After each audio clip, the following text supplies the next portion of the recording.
और खबर ऐसी है जो चौंकाने वाली है। उड़न तश्तरी के पीछे रफाल लगा दिया गया है। उड़न तश्तरी का नाम आपने सुना होगा।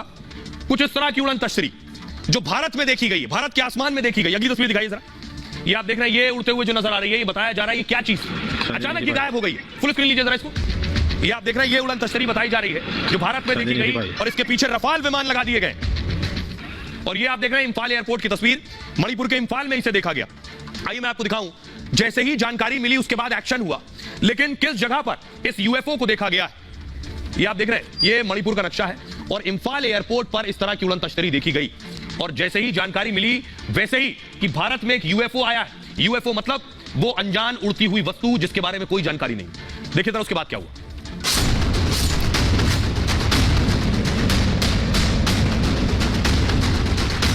भारत में उड़ती दिखी उड़न तश्तरी। दावा है कि रविवार को इंफाल एयरपोर्ट पर आसमान में काफी बड़े आकार की वस्तु काफी देर तक घूमती रही। उड़न तश्तरी जैसी चीज को देखकर अधिकारियों के होश उड़ गए। रहस्यमयी वस्तु को पकड़ने के लिए वायुसेना ने दो रफाल फाइटर उड़ा दिए। रफाल विमान काफी देर तक अनजान विमान को खोजते रहे, लेकिन तब तक उड़न तश्तरी जैसी चीज गायब हो चुकी थी। सवाल यही है, इंफाल के आसमान में दिखी वस्तु क्या थी? क्या एलियन धरती से संपर्क करने की कोशिश कर रहे हैं? आइए आपको बताता हूं, भारत में यह उड़न तश्तरी किसने देखी सबसे पहले, कैसे जानकारी मिली और उसके बाद कैसे खबर दी गई। ये इसलिए बड़ी खबर है क्योंकि इससे पहले इस तरह की जानकारी नहीं मिली। ये आप देख रहे हैं, ये इंफाल एयरपोर्ट है। 19 नवंबर को मणिपुर के इंफाल में रहस्यमयी वस्तु दिखी। इंफाल एयरपोर्ट के ऊपर यूएफओ उड़न तश्तरी जैसी चीज दिखी। यूएफओ यानी अनआइडेंटिफाइड, यानी जिसे पहचाना ना जा सके, फ्लाइंग ऑब्जेक्ट, उड़ती हुई चीज। दावा है कि यूएफओ जैसी वस्तु करीब 1 घंटे तक उड़ती रही। दोपहर 2:30 बजे सीआईएसएफ के जवानों ने आसमान में उड़न तश्तरी के बारे में जानकारी दी। सीआईएसएफ यानी केंद्रीय औद्योगिक सुरक्षा बल। एयरपोर्ट की जो सुरक्षा की जिम्मेदारी है वो अमूमन सीआईएसएफ के हाथ में होती है। सीआईएसएफ के जवानों ने पूरी जानकारी एटीसी के अधिकारियों को दी, यानी एयर ट्रैफिक कंट्रोल को जानकारी दी कि आसमान में कोई चीज उड़ रही है। इंफाल एयरपोर्ट पर फौरन विमानों की उड़ान पर रोक लगा दी गई। एयर इंडिया की 2 और इंडिगो की 1 फ्लाइट को लैंडिंग की इजाजत नहीं दी गई एयरपोर्ट पर। इंफाल आने वाली 2 फ्लाइट्स कोलकाता डाइवर्ट कर दी गई फौरन। उड़ान पर रोक लगने से करीब 1000 यात्री प्रभावित हुए। कुछ यात्रियों को विमान के अंदर ही 3 घंटे तक इंतजार करना पड़ा। इंफाल एटीसी ने यूएफओ देखने की जानकारी वायुसेना को दी। सुरक्षा कारणों से एयर स्पेस का पूरा नियंत्रण वायुसेना को उस वक्त दे दिया गया, यानी वायुसेना को जानकारी दी गई। हमारे साथ एक्सपर्ट सृजन पाल जुड़ रहे हैं। सृजन पाल जी, जरा दर्शकों को बताइए कि ये यूएफओ पहली बार सुना है कि भारत में यूएफओ देखने को मिला। ऐसी कोई चीज होती है, ऐसा संभव है, मुमकिन है? अंतरिक्ष विज्ञान की दृष्टि से अगर हम देखें तो हमें यह नहीं पता, आज तक हमारा कोई ऐसा संपर्क नहीं हुआ है किसी और ग्रह पर रहने वाले किसी भी जीव जंतु से। तो हमें नहीं पता कि एलियंस होते भी हैं या नहीं होते, और अगर होते हैं तो किस प्रकार के होते हैं इसका भी अनुमान लगाना मुश्किल है। और अगर ये नहीं पता तो हमें ये भी नहीं पता कि उनकी टेक्नोलॉजी कितनी एडवांस हो सकती है, क्या वो यहाँ तक आ सकते हैं या नहीं।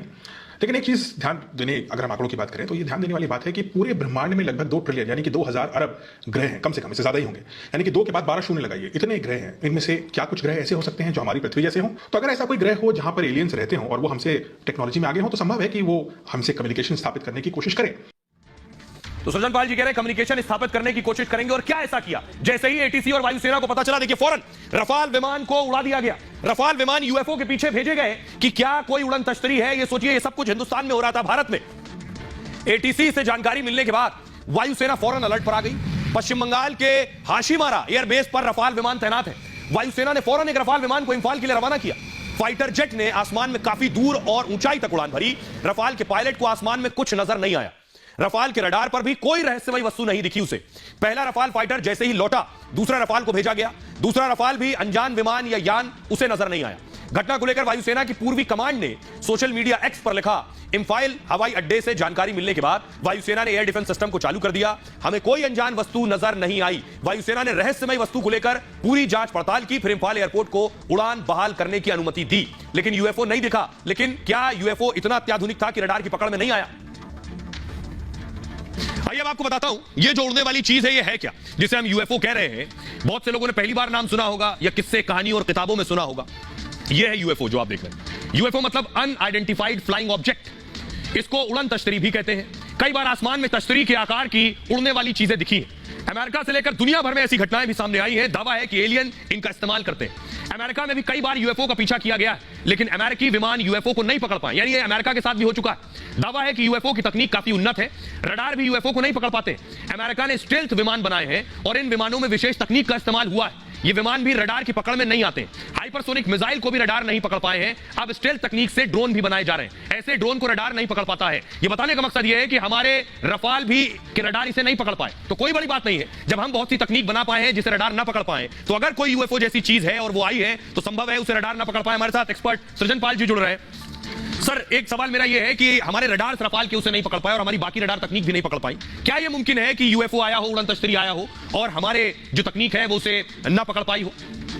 यूएफओज यूजुअली एक बहुत ही एडवांस टेक्नोलॉजी होती है, क्योंकि कोई देश अगर ऐसा बनाता है कि इसको गुप्तचर पर्पस के लिए इस्तेमाल करना है, तो वो इस चीज़ को इंश्योर करता है कि अगर किसी कारण से उसके यूएफओ को डिटेक्ट कर लिया जाए तो वहां से वो भाग निकले। इसके लिए यूएफओज में ज्यादातर इलेक्ट्रॉनिक काउंटर मेजर्स लगे होते हैं, यानी जैसे ही कोई रेडार उनको पकड़ता है, उनको पता लग जाता है यूएफओ को और वो तुरंत वहां से भाग निकलता है। यूएफओज को जो अगर हम अमेरिकन स्टडीज को देखें, उनके पास सैकड़ों ऐसे एग्जाम्पल्स हैं और अभी उन्होंने कुछ साल पहले, इनफैक्ट पिछले साल ही, उन्होंने अपनी कांग्रेस को एक पूरी रिपोर्ट दी थी यूएस नेवी ने अबाउट यूएफओज। उन्होंने उसकी वीडियोज भी निकाली थी, उनको चेस भी करने की कोशिश करी थी। कई बार उनको प्लेन के विंडस्क्रीन पे दिखे भी थे कि प्लेन के सामने वो यूएफओ थे और एकदम से भाग निकले। इसका मतलब यूएफओज जैसे भी होते हैं, चाहे वो इंसान द्वारा बनाए गए हों या जो दूसरी थ्योरी है कि कोई एलियन है, वो बहुत तेजी से मूव करते हैं। उनके अंदर ऐसे मेजर्स होते हैं जो वो रेडार से बच के निकलने में कामयाब रहे। बहुत बहुत शुक्रिया सृजन पाल जी इस तमाम जानकारी के लिए। एक बात कि वो मानते हैं यूएफओ होते हैं और इतने अत्याधुनिक और हाईटेक होते हैं कि रडार की पकड़ में ना आए। खबरों में आगे बढ़ते हैं। आज की एक और बड़ी खबर है, भारत माता पर सवाल और सियासत में बवाल। राहुल गांधी अपने बयानों के लिए जाने जाते हैं। प्रधानमंत्री नरेंद्र मोदी प्रचार में व्यस्त हैं और राजस्थान में भी प्रचार कर रहे हैं, क्योंकि 25 नवंबर को राजस्थान में चुनाव है। लेकिन इस बीच राहुल गांधी ने रैली करते हुए सवाल पूछ लिया कि आखिर भारत माता क्या है। सोचिए, राहुल गांधी पूछ रहे हैं कि भारत माता क्या है। उनसे यही उम्मीद थी इसी तरह के सवाल की। अब लेकिन बीजेपी को ये उन्होंने बैठे बिठाए एक मौका दे दिया है। राहुल का भारत माता पर विवादित बयान आया और राहुल ने दौसा में रैली में यह विवादित बयान दिया। इस रैली में राहुल के साथ साथ सचिन पायलट भी मौजूद थे। राहुल ने एक बार नहीं, बार बार सवाल उठाए। राहुल ने कहा, भारत माता कौन है? सब लोग भारत माता का नारा लगवाते हैं, सभी कहते हैं भारत माता की जय, मगर ये भारत माता है कौन? ये भारत माता है क्या? भारत माता है कौन? ये सवाल है। राहुल इसे बार बार दोहरा रहे थे। राहुल ने एक बार नहीं, बार बार सवाल उठाए। आगे कहा, ये भारत माता धरती है, ये भारत माता इस देश के लोग हैं, अमीर गरीब सब लोग भारत माता हैं। मैंने संसद में भी सवाल पूछा, मैं जानना चाहता हूं कि भारत माता कौन है। यहां तक तो राहुल गांधी सवाल पूछ रहे थे, लेकिन आगे इसे उन्होंने जातियों से जोड़ दिया, जो करना चाह रहे थे। दरअसल वो कहा, देश में दलित कितने हैं, आदिवासी और पिछड़े कितने हैं, हम भारत माता के लिए नारा लगाते हैं, जातियों का पता नहीं। अब सोचिए, भारत माता से जातियों के पता होने का क्या तुक है? लेकिन राहुल ये सब बोल रहे थे। मतलब ये भारत माता का मतलब क्या है? राहुल ये भूल गए कि मां केवल मां होती है, मां के लिए बच्चे केवल बच्चे होते हैं, यही उसकी जाति है। ये भी भूल गए कांग्रेस सोनिया गांधी को भारत माता दिखा चुकी है। एक होर्डिंग लगाया था, आगे मैं आपको तस्वीर दिखाऊंगा, सोनिया गांधी को भारत माता दिखाया गया था। और फिर इसी साल सितंबर में यह होर्डिंग हैदराबाद में लगाई गई, जब कांग्रेस कार्य समिति की बैठक हो रही थी। अब राहुल गांधी भारत माता पर सवाल उठा रहे हैं। सुनिए जरा राहुल। सब लोग ये नारा लगाते हैं, बहुत सुनने को मिलता है, भारत माता की जय, मगर ये भारत माता है कौन? ये है क्या? पार्लियामेंट हाउस में मैंने भाषण दिया और मैंने कहा कि देखिए, मैं जानना चाहता हूं, हम ये नारा रोज लगाते हैं, मैं जानना चाहता हूं ये भारत माता कौन है? कौन है ये भारत माता? आदिवासी कितने, दलित कितने, पिछड़े लोग कितने, गरीब कितने, अमीर कितने? अगर हम नारा लगाते हैं भारत माता की जय और अगर हम भारत माता के लिए लड़ते हैं, खून देने के लिए तैयार हैं, तो ये भारत माता है कौन? ये तो पता लगाना ही पड़ेगा। सही, अगर हमें मालूम ही नहीं इस देश में पिछड़े कितने, दलित कितने, गरीब कितने, तो भारत माता की जय का मतलब क्या है? तो मैंने पार्लियामेंट में बोला, कहा कि इस देश को अब क्रांतिकारी काम करना पड़ेगा, इस देश को जाति जनगणना करवानी पड़ेगी। देखिए, 60 साल सरकारें रही कांग्रेस की, कभी जाति जनगणना नहीं करवाई तो आंकड़े जारी नहीं किए, लेकिन अब लग रहा है यही शायद चुनाव जितवा दे। अब पूछ रहे हैं भारत माता कौन है, तो देखिए जरा फुल स्क्रीन लीजिए। ये सोनिया गांधी की तस्वीर मैं आपको दिखा रहा हूं। हैदराबाद में होर्डिंग लगाई गई थी कार्य समिति की बैठक के दौरान, वहां सोनिया गांधी को ही भारत माता दिखा दिया था कांग्रेस ने।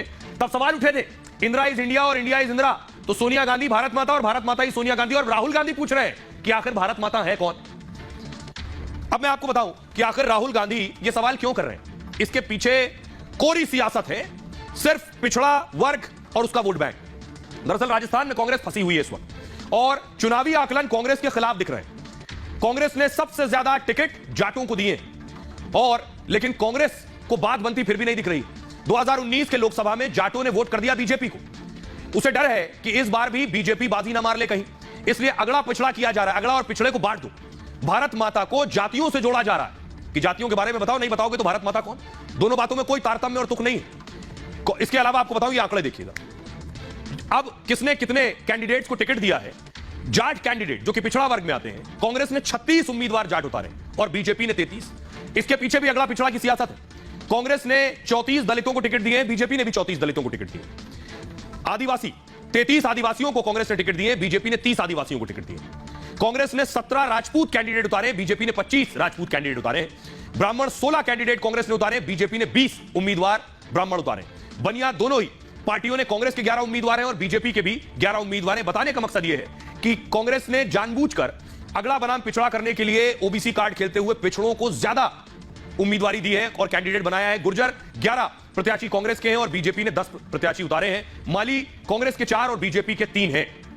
मुस्लिम 15 कांग्रेस ने दिए हैं, बीजेपी ने कोई भी मुस्लिम कैंडिडेट नहीं उतारा है।